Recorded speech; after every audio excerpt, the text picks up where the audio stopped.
In this very special episode of Mighty Car Mods, it is time to farewell Super Gramps from the show. Not from our hearts, not from our lives, but what I mean by that is we're about to farewell it because we're about to do something that has never, ever happened before in the history of modifying cars, and that is... finishing a project car. This thing is so close to being finished. We spent years and years working on it, and lots of time, lots of effort, lots of... Love. Tears. All blood. that. So today it's time to take it to the dyno, see what kind of power it makes with its mad new fuel system that we just put in, and then take it for a drive. All right, let's get to it. The fuel system upgrades on Supergramps are complete, and now it's time to visit Scott at Haltech, get it back on the dyno, and see what extra kilowatts we can unlock. I've brought my old spark plugs to get some insight into how things are going inside the combustion chamber of the EZ36 flat 6 engine in Supergramps. Couple down the thread are just a little bit darker, so it'd be nicer if it was up a little bit higher to get some temperature out of it, because they're 6s. We want to change that to maybe 7s. Let's put it back on and we'll health check it and then try and make it less healthy or more healthy. A lot of the time-consuming tuning has already been done, so today it's all about rescaling the tune to suit the available fuel flow and then adding boost and timing to see how much power we can reliably make. Clutch in. Cool. Happy? Yep, beautiful. Turn her off? Turn her off. Scotty, there's a whole lot of reasons why this could be the last time Supergramps is ever on the dyno, both good and bad. Do you have any predictions? I know you're not a huge fan of Subaru for various reasons, but I also let you this car for a few weeks, and afterwards I was really happy. You were like, man, this is a nice thing. I towed my boat around. This does drive really good, so I like this one, and probably because the motor's a bit more known now, we're not sort of exploring unknown territory. We can probably push it, put a little bit more boost in it. You've got your money's worth out of this engine, I guess, so if anything goes pear-shaped. Well, that's it. That's my attitude too. It's like I've got so many good Ks out of this, track days, drags. I've done like 40 passes at the drags on this engine. Yeah, it's not really puffing much smoke. Like It's still happy. Well, it's tested. We'll health check it first, and then maybe we'll go for it. Well, realistically, now that it's going to have some fuel system in it, we can go for as much as you want. Cool. If you want to put more boost in it, and we just keep running it up and up, but we still have to remember that it is a Subaru and it does still have factory pistons. Yeah. It seems to be known now that these rods seem to be a little bit happier than what everyone first expected. Well, yeah, there's a bit more durability to these than people initially thought. That's the information that's new, instead of 5 years ago when we first did it. So, and it is on ethanol, so that's going to help us keep the pistons together. So, new fuel system, we'll run it up and just configure everything there so that it's running the same as what it was, and then you're the boss. Start exploring. Yep, you can tell us how much to wind it up. It's got aircon, eh? Yeah. We can do it, leave it on except for the run, yeah? Yeah. Oh, cool. Leave it even on for the run, doesn't matter, because it turns off anyway. The AC pump turns off. Look at us in aircon comfort. Oh. How nice is that? I mean, you don't get this in a race car, do you? It's pleasurable. And it is like a general misconception that with the aircon off you lose power, because Haltech wires and all factory cars, the AC pump does chew juice in order to do what it does. Yep. But as soon as you're at full throttle and a certain RPM, the AC pump turns off anyway. Yep. Put the new injectors in. Yep. We added some data from the injector manufacturer, which the Haltech was able to take in. Yep. That gives you some kind of reference, right? That means we don't have to now fully retune the car. Is that correct? For sure. So what's happened is, this is the thing they talk about. Everyone talks about injector flow rate and injector dead times. So basically what that's telling us is, think about like a light switch, and we're turning the injector on and off, I want to know exactly how long it takes for that injector to open and for fuel to start spraying out the end, which is normally half of a millisecond to 1 millisecond, or roughly 1/1000th of a second to start something coming out of it. And then once it does start spraying out, I want to know how much fluid comes out of it, depending on what fuel pressure it's got. Yes. And over what distance. So say, for example, if I open it for 5 milliseconds at 50 pounds of fuel pressure, I want to know exactly how much fluid comes out. Right. When I do that... And you get that from the manufacturer. That's right, yep. Right. So that's called our injector dead time and our injector flow rate. And it changes depending on the voltage that it's running off. The battery voltage is important, because of if we have more battery voltage, the injector will open faster. Yes. And it definitely changes on fuel pressure as well, or pressure across the injector. Does it help that we have a fuel pressure sensor in this car? Yeah, it's the best. Great. So it makes this side of things much easier. Makes everything super consistent. Got it. And that way, if we have a little bit more or a little bit less fuel pressure, or if the fuel pressure regulator is not truly 1-to-1, Yes. it can get absorbed in the tune, but Doing it doesn't. doing it this way and having the right injector data means that we don't need to fake anything in the tune. Everything is just super smooth and clean. Sure. Which makes it better if you are in this situation, you do want to change injectors, because really, if we were just going to go and put a set of 2000s in it, Yeah. as long as we have the data Yeah. and everything lines up, then really you shouldn't have to do much tuning at all. Well, the engine hasn't changed. Yes. So the engine volumetric efficiency is still the same. Yeah. We've changed the way the fueling. So this whole, the air to fuel ratio, or the engine tuning part, we haven't changed how much air is going in the engine. We've just changed the way the injectors are putting the fuel in. Got it. So I'm going to leave the engine tune as it is, and I'm going to muck around and just fine tune the injector flow rates and dead times Yep. until we get the same results as we had. Great. I'd expect it to be different with, different rails, everything. Interestingly though, the shape kind of jumps there in a funny way. You reckon we tuned around? Yeah, I think we did actually. I think we tuned around the fuel system not being up to it before. And this is fuel load you're changing now, right? Yeah. Big difference.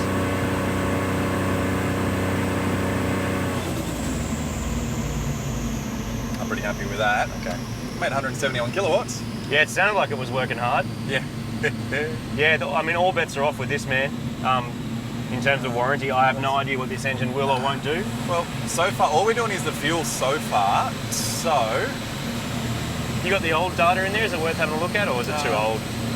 I mean, it will be in there. no. The number plate will be correct.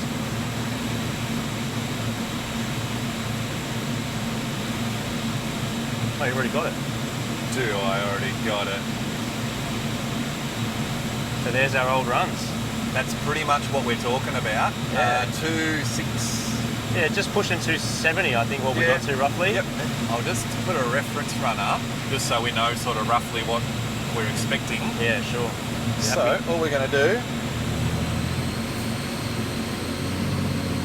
fourth gear, start logging. You ready? I'm not really ready. I'm trying to act brave, but I'm not.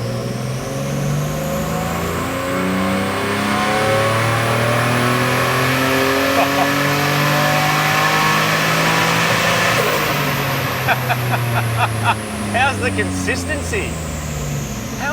That's crazy, man. That's made like the same power exactly how many years later? That's pretty impressive. Dude, that's eh? you. Thanks, Well, that's man. you. That's pretty a rad. solid tune, and that's the Haltech doing its thing. And full credit to Alan for helping put it all together too, and Miles, that it just works. because it just works. Man, that's Great. remarkable that it's making exactly the same power. Yep. So we'll go through now the data log that we just did of that run and check boost levels and Yep. check fuel pressures and Yep. check everything. But what's awesome is we put the injector data in, the air fuel ratio is doing exactly what we want. Yep. So if I use my little arrow button up here, we cruise it nice and lean up here. Yep. So it comes into the run from lean down to about 12-to-1 as Yep. the air fuel ratio. And if you give it little hits, it'll be about 12 Sure. parts air, one Yeah. part fuel, Safe roughly. for ethanol. Once you start beating it a bit more, we put more and more and more fuel into. The harder you rev it, I like to sort of richen it up Great, as it yeah. gets more and more and more into the top end, and we end up at an air fuel ratio of 11-to-1 up the top. Great. But the way that rolls over, the way that the It's so consistent. It is I can't what it believe is. it. You know what though? It has felt like that power since the day I left the dyno last time, and since then it's been around Australia. It's done 5 different racetracks, 30 at least minimum drag runs, driven to the shops, towed trailers, towed boats. Man, it's all, Like, I can't complain with that. Hey. it's a pat on the back to show that if you do it properly, you don't have to spend money every week retuning and doing all this stuff. Like, Yeah. once it's tuned, once you've got the combo the way you want it, Yeah. that's it. It's Yeah. done. The question that everybody wants to know is, are we going to put more boost in it? And the answer, of course, is yes. Well, now it's got fuel. Yes. So you were just saying before, our duty cycles dropped from hitting 90%. What did you say we got to now? We're down at we're down at like 59% now. Amazing. So it does sort of show us that we had issues where we Yeah. have fuel flow issues. Yes. an injector size that's not probably the size that we really think it is. Yep. So now that we're down so low, I definitely see the, like building a car like this and say, oh, do it, give it everything. Now at least there's always a limit. There's always a reason why we can't. Otherwise, it'd end up like every other 500 and 600 kilowatt car because obviously we want to make as much power as we possibly can. Go buy a Falcon and don't stop. Well, this is it. So you go buy a Falcon, you end up with a car like mine where you're now at 500 kilowatts on the wheels. What do you do with it? But then you're like, the limit is the gearbox is the budgetary limit. So if you run out of air, that's running out of turbo. Yep. You run out of fuel system, which is what happened last time, or you run out of mechanical strength. Yep, pretty much. And they are the risk factors. So we know we're not going to run out of fuel. Yep. We don't think we're going to run out of turbo because last time we didn't, and it's sized appropriately. Yeah. It's only making on 8 pounds, but of course, being a 3.6 litre engine, it's swallowing a lot of air. So that boost is measured as restriction, as we always talk about. So I don't think we're going to run out of turbo. I think we're going to run out of engine. But I don't think we're also going to go silly, are we? And that's about, I rarely come across, in all of my tuning experience, I rarely come across an experience to run out of engine because normally people would build the engine first. Yeah, of course. Then hang all the stuff on it and then go, oh, actually the turbo rehousing's too small. Yes. Pumps are too small. Injectors are too small. They're kind of always the things that happen. Yeah, we're coming at it the other way, aren't we? Yeah. So the other way's not terrible. So when you run out of injectors, there's no mopping. Yeah. When you run out of rehousing, no sweeping. I see what you're getting at. Yeah. When you run out of conrods, there's mopping and sweeping. Clean up on aisle 3. There's a couple of pistons on the floor. I mean, at least in this case, we won't hit the roof. We'll probably hit the walls. But you know what? We might also be fine.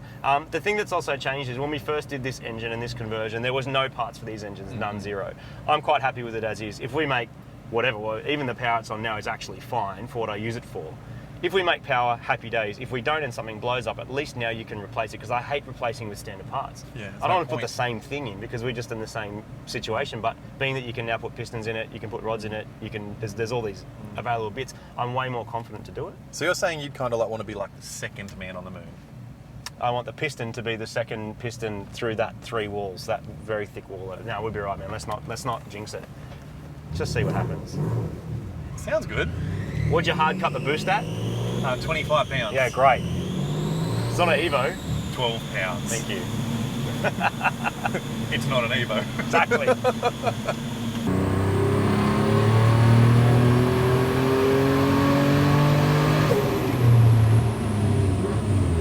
What'd you see, Scotty? You saw something. No, we're just not making power. Similar numbers. Oh, yeah. A little bit higher, but basically what I'm trying to do is manipulate the wastegate position to either get exhaust through the turbine in order to make more boost pressure or out the exhaust to drop boost pressure. I just don't want to step into it too heavily. So we're probably on a 6-pound gate. Asking it to go to 10 is not a huge thing. That's all right, isn't it? If you said about double, that would be cool. So if you said 6 to 12, it's all right. And then when you're pushing it, 1.5. Yeah. Anything more than that, and you kind of should be at a new spring somewhere around there. So spring is fine. That was the other thing I said we didn't. Well, I didn't say we ran out of, but that sort of relates to air, doesn't it? That's right. Yeah. So here's our RPM, and then we pull up our manifold pressure. Comes on boost, and I'm just trying to get a rough idea, and it's kind of gone to about 9-ish. Mm-hmm. And then fallen over just a little bit up the top back to 8.5 or something. So I'm just getting a bit of an idea of duty cycle versus how much manifold pressure we get. Then that way I can punch some numbers into the ECU so it can do some closed loop boost control and get to the point and target what we actually want. What I want to do is just put 2 degrees of timing in it and see where the power, because it's been so consistent, and now we've dropped that little bit of boost out of it in the middle, so we've dropped a bit of torque out of it. Yeah. Okay, let's see where we get with this one. Cool.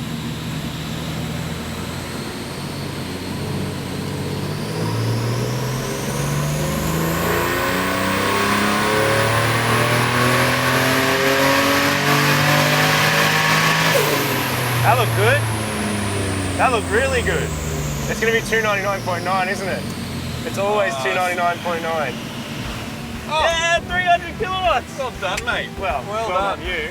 300 kilowatts. That looks, dude, look at that power curve. You'd drive that, wouldn't you? Yeah, absolutely. 300 kilowatt, 400 horsepower, 300 kilowatts. That's the magic number. But how neat is that number, dude?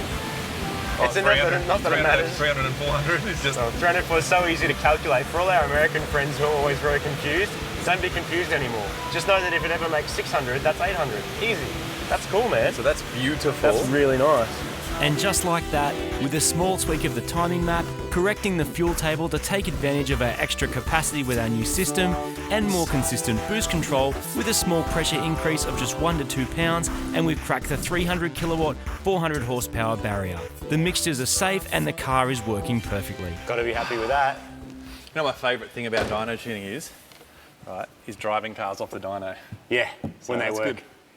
Man, that was really, really successful for something that's driven so far.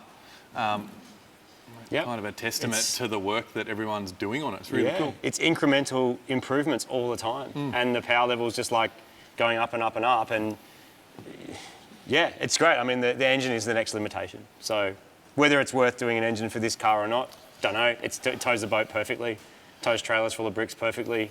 You can put 5 people in it. Like, do you go down that road? Do you not? Everyone out there is saying, yes, you absolutely do, but I don't know. There comes a point, doesn't there, where you sort of go, do I need to? I'm funny about this thing where, on one hand, I agree. You just build a motor because it's got all the surrounding stuff. But then on the other hand, for how much money that's going to cost, Exactly. This is a really good thing. And you can build another car. Like you could build an unregistered race car with whatever for similar. It's going to cost more, but you end up with 2 cars. Well, the other thing is it's every single change that you do does cost money, and everything you've then already done and redo, you're throwing it in the bin. Yeah. So do you want to keep taking stuff out that you've already spent the effort putting in to incrementally improve this much when the gains from the original car have been this much? I don't know. It's all getting a bit philosophical, man, but all I know is I've got 300 kilowatts, 400 horsepower, totally stoked with it, can't wait to drive it, and put another 20,000 Ks on it. Man, every time we need to put a set of spark plugs in it, come back, we'll roll it on. Perfect. Do a few power runs within a few kilowatts, and then send you on your way again. Perfect. I want a burrito.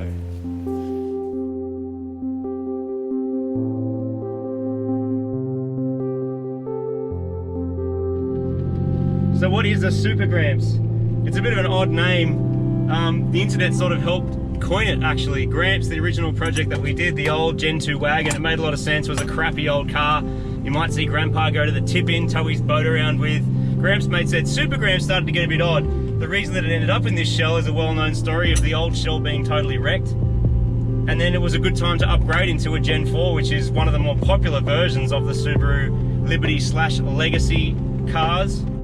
Subarus are sort of oddball. They don't fit any particular, category. They're sort of strange, like flat engines in a everyday practical car that they're trying to make as cheaply as possible, but then they also turbo it, but then it's 2 litre, but then there's a 2.5, and then for no apparent reason they make a naturally aspirated 3 litre 6-banger in this car, and then put a 3.6 in a Tribeca that's actually made in America. None of it makes any sense. But what does make sense is when you drive one of these cars, what they feel like.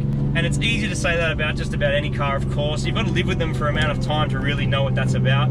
But I think anyone who owns a Subaru, anyone who really likes Subarus, and even people who don't own them but have tried, will probably start to understand what I'm talking about. There's this balance that they can do a whole lot of things reasonably well. And if you modify them, you can do a lot of things very well. You can end up with something that's actually quite fast, like Supergramps is fast. It's just making 300 kilowatts at all 4 wheels. That means you've got grip, you've got traction, you've got big blow-off valve noises, you've got good handling, you've got adjustable suspension now, we've got this awesome Haltech dash in it. I'm sitting in here with the aircon on in comfort in leather seats. Like, it's not a race car, it's not the most practical car in the world, but it's not far off it.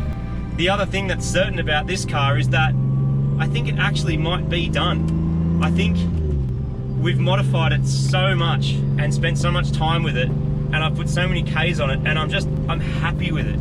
I'm happy with where it's at. I'm happy with what it's achieved. I don't know that doubling the power again would actually bring me any more joy. From a technical point of view, yeah, I'd love to do that, but is this the right car for it? I'm not 100% sure that it is the right car for that. I think this is just at the point where I think it's about as good as these cars get. And this car's also 15 years old, so it's not a classic. It's in that weird in between where you can find 50 of them at the wreckers and they're worth nothing, yet this one to me is priceless. The ride in Supergramps has been going for over 5 years. It'll continue to be a car that I jump in and drive and use regularly. Will it be one that I'm going to keep modifying to the nth degree. No, I think we're there. I think it's good. It's had a reasonable amount of money spent on it, but not bank breaking. There's a lot of performance for what's in it, and most importantly, a lot of joy. It's just an excellent car.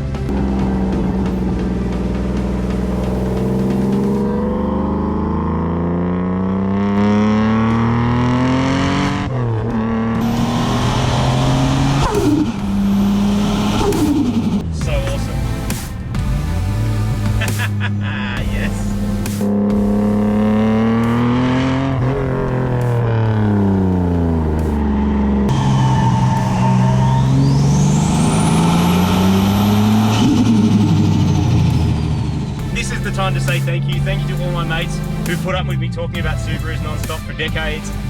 New friends like Tuning Fork have helped tune this thing. Turbo Yoda, Miles from AM Auto, everyone who's put in help. Benny, huge thanks to Benny. Huge thanks to my best mate. Everyone knows who that is. He wears a beanie and a hat. For all your help and support and sticking with it, because this car is, to me, just excellent.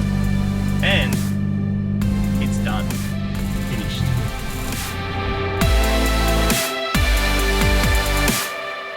Forever and ever, now it's over like you wanted.